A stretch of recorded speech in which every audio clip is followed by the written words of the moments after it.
I'm the Reverend Shawn Clerkin. I teach in the Theater, Communication, and Fine Arts program, and the course you're about to visit is the musical theater class. Musical theater is an elective for our students. Many of them take it because they're interested in musicals.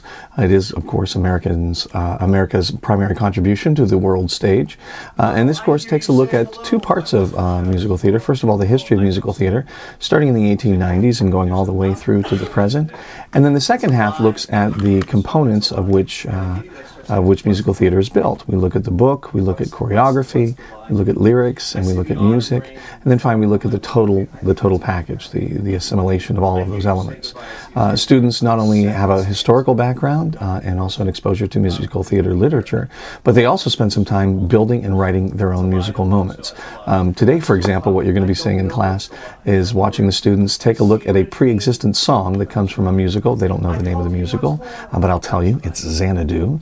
And they're going to take a look at a song from Xanadu, and they're going to try to build a scene that would lead up to that song with those lyrics.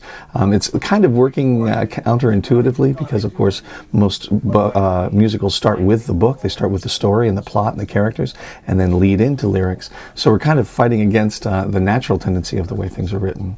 But it's a great exercise for the students to be able to try to see, how can I get, if that's the end of the scene, what do I have to do in order to get there?